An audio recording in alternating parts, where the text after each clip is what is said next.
Existe algo no idioma original da Bíblia que a maioria das pessoas nunca chegou a perceber. Algo que muda completamente a forma como você lê cada promessa que Deus já pronunciou. Não é um erro de tradução. Não é uma questão teológica obscura reservada a estudiosos. É algo que está nas raízes das próprias palavras que Deus escolheu para se comunicar com a humanidade, e quando você o enxerga, toda a Escritura passa a ressoar de uma forma diferente. Começamos com uma constatação que, à primeira vista, parece surpreendente. No hebraico do Antigo Testamento, o idioma original em que Deus falou com os profetas e patriarcas, não existe uma palavra específica e exclusiva para o conceito de promessa. Você pode abrir um dicionário hebraico e procurar a palavra que significa promessa da mesma forma que a palavra significa árvore ou pedra, e não vai encontrá-la. O conceito está presente em cada página. Mas o vocábulo dedicado, isolado, simplesmente não existe. E longe de ser uma lacuna, essa ausência revela algo que nenhuma língua moderna consegue capturar completamente. Porque a palavra que o hebraico usa no lugar de promessa é dabar. E dabar significa palavra. Mas também significa coisa. Acontecimento. Realidade. É o mesmo vocábulo para todas essas ideias ao mesmo tempo. Pense no peso disso por um instante. Na estrutura de pensamento hebraico, uma palavra dita por Deus e uma coisa que existe no mundo físico não pertencem a categorias separadas. Elas são a mesma coisa. Quando Deus fala, Ele não está expressando uma intenção que poderá ou não se concretizar dependendo das circunstâncias. Ele está convocando uma realidade à existência. Isaías, capítulo 55, versículo 11 articula esse princípio com uma clareza que não deixa espaço para dúvidas. Assim será a minha palavra que sair da minha boca. Ela não voltará para mim vazia, mas fará o que me apraz e prosperará naquilo para que a enviei. Isso não é poesia metafórica. É uma descrição literal de como o mecanismo da fala divina funciona. As palavras de Deus chegam ao destino. Elas produzem. Elas se tornam a própria coisa que descrevem. É por isso que Gênesis, capítulo 1 tem a estrutura que tem. Deus disse, haja luz. E houve luz. O dabar de Deus não narrou a chegada da luz. Ele a gerou. A mesma energia criativa que transformou o vazio em cosmos está presente em cada declaração, em cada promessa, em cada palavra que Deus dirige a um ser humano em qualquer parte da Bíblia. Isso muda a forma como você lê Deuteronômio, capítulo 31, versículo 6, quando Deus diz, não te deixarei, nem te abandonarei. Aquelas palavras não são um sentimento generoso. Não são uma expressão de boa vontade divina. São um dabar. Uma coisa tão real e tão sólida quanto o chão que você pisa. Dabar aparece mais de 1.400 vezes nas escrituras hebraicas, tornando-se uma das palavras mais frequentes em todo o texto sagrado. E ele surge nos lugares mais reveladores. O nome hebraico para o que chamamos de 10 mandamentos é Azer Adabarot, que se traduz literalmente como as 10 palavras. Não as 10 leis. Não as 10 regras. As 10 palavras. Porque cada mandamento é um dabar, uma realidade pronunciada que molda o mundo em que entra, que organiza a vida humana ao redor da natureza do próprio Deus.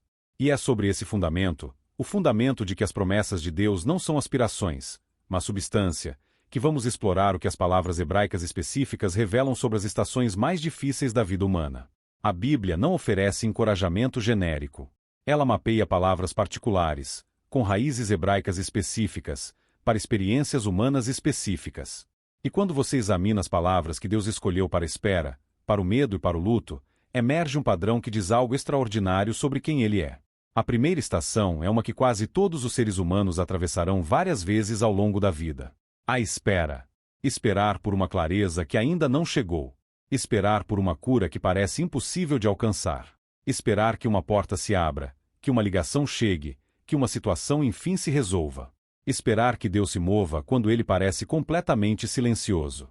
O profeta Isaías conhecia essa estação de perto. Ele escrevia para um povo que enfrentava a perspectiva real do exílio, de ser levado para longe de sua terra natal por décadas inteiras. Não um mês difícil. Não uma temporada de incerteza. Décadas. E em Isaías, capítulo 40, versículos 28 a 30, logo antes do famoso versículo 31, ele instala o problema com uma honestidade que chega a ser desconfortável. Não sabes tu? Não ouviste que o Deus eterno, o Senhor, o Criador dos fins da terra, não se cansa nem se fatiga? Deus não esgota. Mas então, no versículo 30, os jovens se cansarão e se fatigarão, e os mancebos cairão. Os mais fortes, os mais vigorosos, os mais cheios de energia que você conhece, eventualmente chegam ao limite. A resistência humana tem um teto.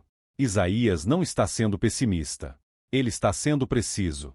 E ele nomeia essa realidade para que o que vem a seguir possa pousar com todo o seu peso. Versículo 31. Os que esperam no Senhor renovarão as suas forças. A palavra hebraica para esperar nesse versículo é kavá, e é aqui que tudo se transforma. Kavá não significa o que a palavra esperar implica em português. Em português, esperar é passivo. Você senta e observa o relógio. Mas kavá carrega uma raiz conectada ao ato de torcer, entrelaçar ou vincular, como os fios de uma corda sendo enrolados juntos para formar algo resistente. A imagem é física e concreta. Você pega um único fio. Sozinho, ele é frágil. Rompe-se sob pressão mínima. Mas você o entrelaça com outro fio, depois com mais outro, depois com mais um. E quanto mais fios se enroscam juntos, mais resistente se torna a corda. Eclesiastes, capítulo 4, versículo 12 captura a mesma ideia. O cordão de 3 dobras não se rompe com facilidade. Então, quando Isaías diz os que fazem kavá no Senhor, ele não está dizendo aqueles que suportam passivamente. Ele está desenhando a imagem de alguém que pega sua fragilidade humana gasta, esgotada, e a entrelaça com a força de Deus. A estação de espera é onde esse entrelaçamento acontece. Não é um espaço morto antes da parte boa da sua história. É o processo pelo qual um fio se transforma em corda. E a palavra traduzida como renovarão naquele versículo aprofunda ainda mais esse quadro. O hebraico é shalaf, que significa trocar, atravessar, substituir. É uma permuta. Você traz seu esgotamento. Deus entrega a ele a sua energia. Não uma recarga parcial. Uma troca completa. Você oferece o fio. Ele devolve a corda. E depois vem a águia. Isaías diz que aqueles que fazem kavá no Senhor subirão com asas como águias. As águias não voam da maneira que a maioria das aves voa. A maioria das aves se propele pelo ar batendo as asas repetidamente. As águias encontram uma corrente térmica, uma coluna ascendente de ar quente, estendem as asas e deixam essa corrente carregá-las para cima. A energia não vem da própria águia. Ela vem de fora dela.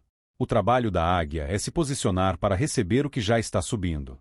Essa é a imagem da fé na estação de espera. Não bater as asas com mais força. Estender as asas e confiar na corrente. E há um detalhe nesse versículo que é fácil de ignorar. A sequência vai do voar ao correr ao caminhar. É uma ordem descendente. A maioria da vida não é feita de momentos de voo espetacular. A maioria da vida é feita de caminhar, acordar de manhã e fazer a próxima coisa certa quando nada dramático está acontecendo. Isaías coloca o caminhar por último porque é, de muitas formas, a coisa mais difícil de sustentar. A promessa real aqui não é apenas para os momentos grandiosos. É para os ordinários. Os que exigem um tipo quieto, diário e discreto de fidelidade. O dabar de Deus cobre a tarde de uma quarta-feira comum com a mesma amplitude com que cobre o topo da montanha. O profeta Jeremias alcança essa mesma palavra em um dos momentos mais sombrios de toda a Bíblia. Lamentações, capítulo 3, versículo 25. O Senhor é bom para os que nele esperam, para a alma que o busca. Jeremias escreveu o livro das Lamentações das cinzas de Jerusalém, depois que a Babilônia havia destruído a cidade e queimado o templo até o solo. E daquela devastação, ele alcança a mesma palavra que Isaías usou. O mesmo entrelaçamento. A mesma troca. Se kavá sustenta nas cinzas, ele sustenta onde quer que você esteja agora. Se este tipo de estudo bíblico ressoa com você, se mergulhar nas raízes do idioma original da Escritura é algo que transforma sua caminhada de fé, considere se inscrever no canal Profundamente Simples e deixar um like neste vídeo. Cada gesto desse contribui para que essa palavra chegue a mais pessoas que precisam ouvir que a promessa de Deus é substância, não sentimento. Que a espera não é tempo perdido. Que o fio está sendo entrelaçado mesmo agora. A segunda estação é o medo. E a transição da espera para o medo é natural, porque uma das coisas que torna a espera tão difícil é exatamente o temor do que pode acontecer antes que ela termine. O Salmo 121 aborda essa estação com uma precisão que se torna ainda mais impressionante quando você entende o contexto original em que ele foi composto. Esse salmo pertence a um grupo conhecido como Cânticos das Subidas, Salmos 120 a 134, que eram cantados por peregrinos judeus enquanto viajavam a Jerusalém para os festivais anuais que Deus havia estabelecido. Não eram passeios tranquilos. Os peregrinos caminhavam por dias através de terreno acidentado e aberto. As colinas ao longo da rota podiam esconder perigos reais, salteadores, animais selvagens, exposição ao calor do dia e ao frio da noite. O Salmo 121 foi escrito para pessoas em uma estrada real, enfrentando ameaças reais, precisando de garantia real. O Salmo se abre com uma pergunta: ergo os meus olhos para os montes, de onde me virá o socorro? A gramática hebraica deixa claro que isso é uma pergunta genuína, não uma declaração confiante. O salmista está olhando para o terreno e honestamente questionando: de onde virá o socorro? E então a resposta chega no versículo 2: o meu socorro vem do Senhor, que fez o céu e a terra. Não dos montes, daquele que os fez. O que acontece em seguida é uma das coisas mais belas em toda a poesia hebraica. A partir do versículo 3, uma única palavra começa a se repetir pelo restante do salmo como um pulso constante. A palavra é chamar. Ela aparece 6 vezes em 5 versículos. O português a traduz de formas diferentes a cada vez, como guardar, preservar, proteger, vigiar, o que é compreensível, mas oculta a repetição. No hebraico, você ouve a mesma palavra incessantemente, como um batimento cardíaco que não para. A raiz de chamar é rica em imagens. De acordo com os léxicos hebraicos padrão, significa cercar com espinhos. Visualize um pastor à noite no deserto aberto com seu rebanho de ovelhas. Não há paredes, não há cercas. Então o pastor reúne arbustos espinhosos e constrói uma barreira ao redor do rebanho, uma sebe densa e emaranhada que nenhum predador consegue atravessar sem dor. Isso é chamar. Não uma vigilância passiva. Uma construção ativa, prática e protetora. O versículo 4 usa a forma ativa da palavra, shomer, que significa guardador, sentinela, aquele que vela. Eis que o shomer de Israel não dormitará nem dormirá. A identidade de Deus nesse salmo não é apenas a de criador ou rei. É a de guardião, o que constrói a barreira e depois se recusa a fechar os olhos. E há uma conexão que revela a profundidade dessa palavra. A primeira aparição de chamar na Bíblia está em Gênesis, capítulo 2, versículo 15. Deus coloca o primeiro homem no jardim do Éden para cultivá-lo e chamar, para guardá-lo, para velá-lo com cuidado. Esse era o chamado original da humanidade, ser o shomer da criação de Deus. E no Salmo 121, Deus toma esse papel sobre si mesmo em favor do seu povo. Ele faz por você o que a humanidade foi originalmente comissionada a fazer pelo mundo. Ele guarda o que não conseguimos guardar. Ele vela o que deixamos escapar. O versículo 8 sela isso com uma abrangência que não deixa exceção. O Senhor guardará a tua saída e a tua entrada, desde agora e para sempre. Cada partida, cada retorno, cada passo de cada jornada. Não por uma temporada. Desde agora, sem fim. Jesus ecoa essa mesma promessa em João, capítulo 10, versículos 28 e 29, quando diz: eu lhes dou a vida eterna, e elas jamais perecerão, e ninguém as arrebatará da minha mão. Meu Pai, que mas deu, é maior do que todos, e ninguém pode arrebatá-las da mão do meu Pai. O shomer de Israel, o mesmo guardião que constrói a barreira de espinhos ao redor do seu povo, agora fala com voz humana e diz: minha mão é a barreira, e ninguém passa por ela. A promessa para a estação do medo não é que nada difícil jamais acontecerá. É que nada jamais acontecerá sem ser visto. O shomer de Israel não dorme. Ele está acordado sobre a sua vida agora mesmo. E estará acordado sobre ela em cada estação que você ainda não entrou.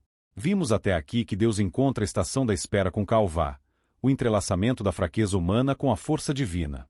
E encontra a estação do medo com chamar, a proteção ativa, vigilante, como uma barreira de espinhos, de um Deus que nunca dorme. Cada promessa revela algo diferente sobre o caráter de Deus. Na espera, Ele é a fonte de força. No medo, Ele é o guardião. E a terceira estação revela algo ainda mais íntimo, o luto, a estação que chega quando o que você temia de fato acontece. Salmos, capítulo 23, versículo 4 é um dos versículos mais conhecidos em todo o mundo. Ainda que eu andasse pelo vale da sombra da morte, não temeria mal algum, porque tu estás comigo, a tua vara e o teu cajado me consolam. Mas há algo escondido na gramática desse salmo que a maioria das pessoas nunca percebe. Nos primeiros 3 versículos, Davi fala sobre Deus na terceira pessoa. Ele me faz repousar em pastos verdejantes. Ele me conduz a águas tranquilas. Ele restaura a minha alma. Deus é descrito, falado a respeito. Mas no instante em que Davi entra no vale, a linguagem muda. Ela passa da terceira pessoa para a segunda. De ele para tu. Tu estás comigo. O teu cajado me consola. Isso não é mais uma descrição. É uma conversa. Davi não está mais falando sobre Deus. Ele está falando com Deus. E essa mudança acontece precisamente no momento de maior escuridão. Isso não é acidental. A poesia hebraica é cuidadosamente construída e mudanças como essa são escolhas literárias deliberadas. A gramática está dizendo algo que a teologia confirma. Deus não fica mais distante quando o vale se aprofunda. Ele se aproxima. Próximo o suficiente para ser interpelado diretamente. Próximo o suficiente para ser sentido. E o fato de que Davi pode se virar e falar com ele no lugar mais sombrio é a promessa inteira do Salmo 23 condensada em uma única mudança gramatical. A palavra consolam nesse versículo carrega mais do que o português transmite. Em todo o Antigo Testamento, a palavra hebraica central para consolo é nachon. É a palavra que o próprio Deus usa em Isaías, capítulo 40, versículo 1, quando diz: Consolai, consolai o meu povo. A repetição do verbo é uma forma hebraica de expressar intensidade e urgência. Isso não é uma tranquilização casual. É Deus falando com profundo sentimento em direção a um povo em dor. A raiz de nachon, conforme definido nas concordâncias hebraicas, significa suspirar, respirar fortemente. Em sua essência, essa palavra é física. Ela carrega a imagem de alguém que esteve sob um peso esmagador, cujos pulmões foram comprimidos ao ponto de não conseguir se expandir completamente. Então o peso se alivia o suficiente para que a pessoa finalmente respire fundo, por completo. Essa palavra é tão central para a compreensão bíblica do coração de Deus que ela aparece até mesmo no nome de uma das figuras mais importantes da Bíblia.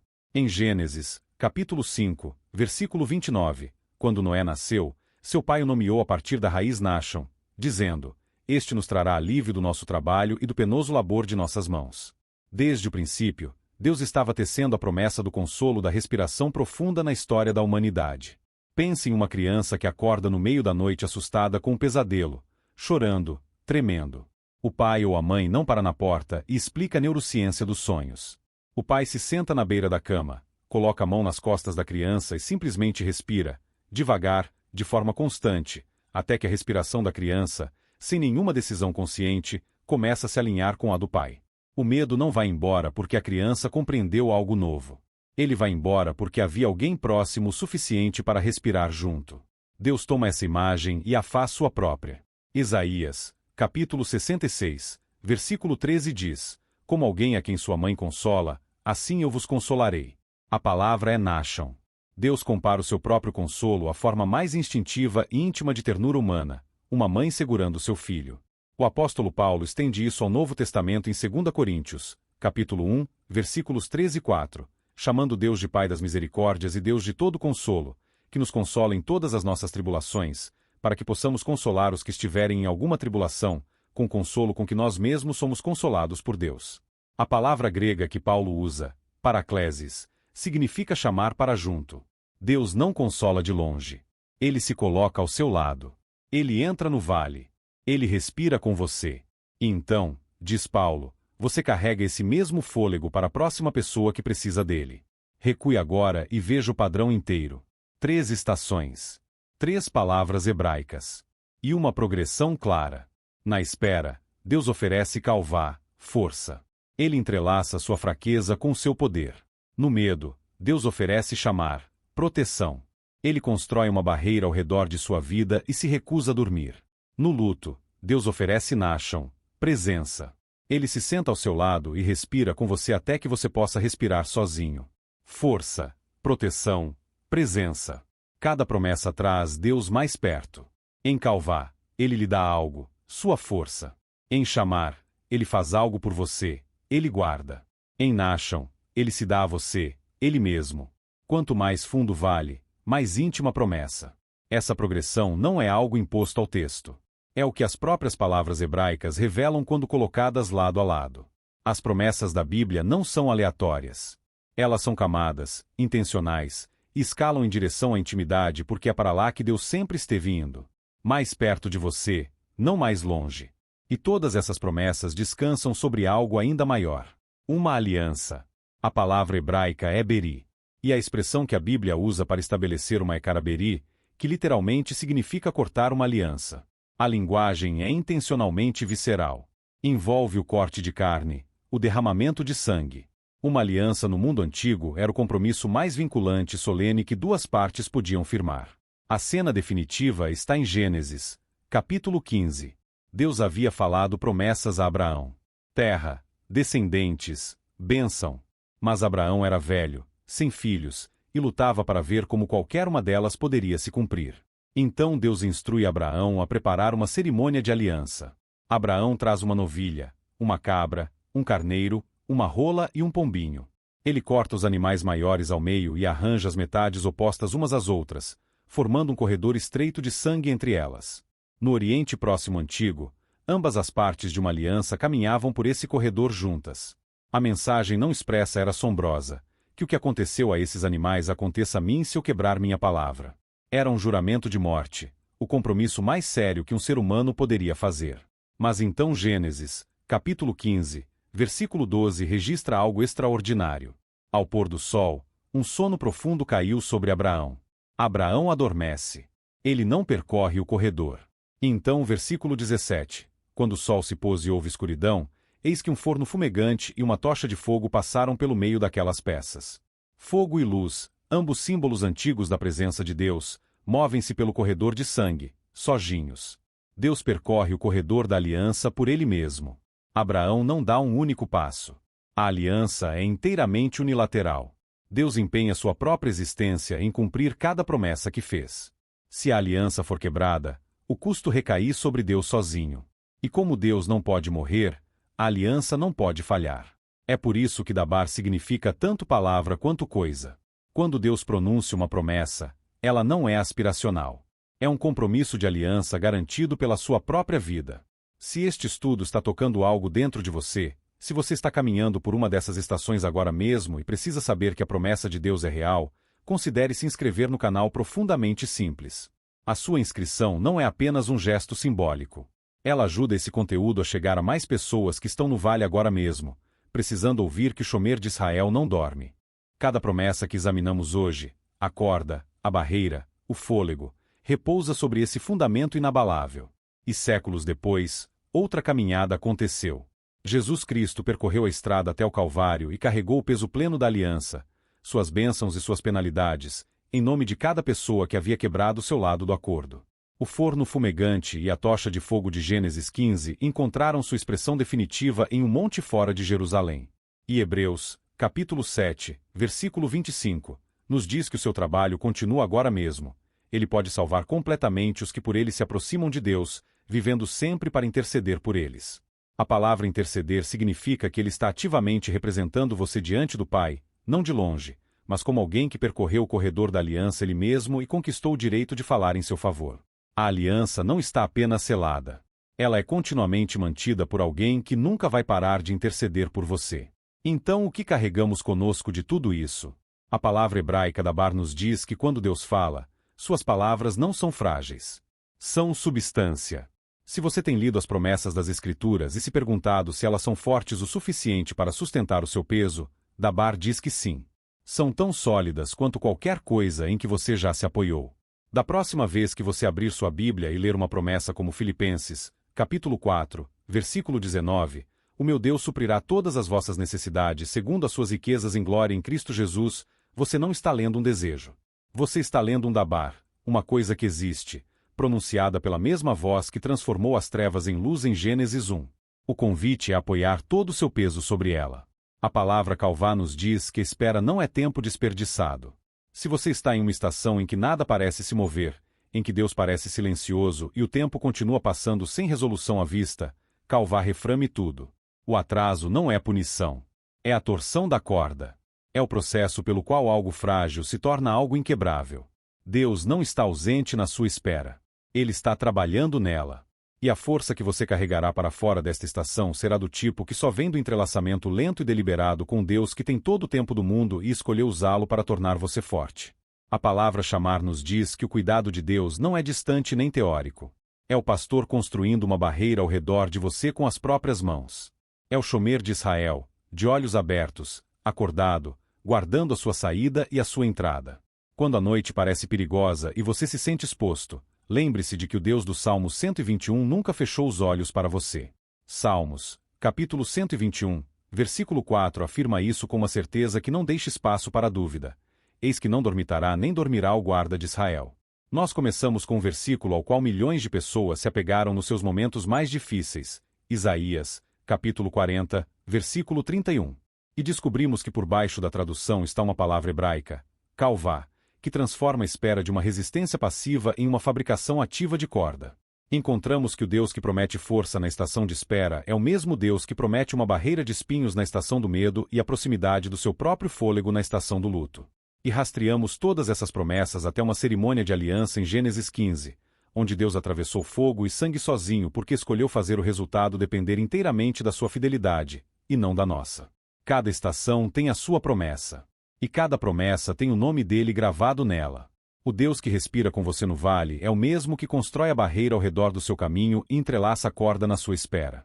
E ele nunca fechou os olhos. Se este estudo deixou uma marca, compartilhe com alguém que está atravessando uma estação de espera, de medo ou de perda agora mesmo. Inscreva-se no canal Profundamente Simples e deixe um comentário abaixo. Uma única palavra já é suficiente. Que o Deus de todo Nashon, o Deus que se aproxima quando o vale se aprofunda, e cujas promessas são tão sólidas quanto o chão sob os seus pés, que ele o encontre na estação em que você está agora.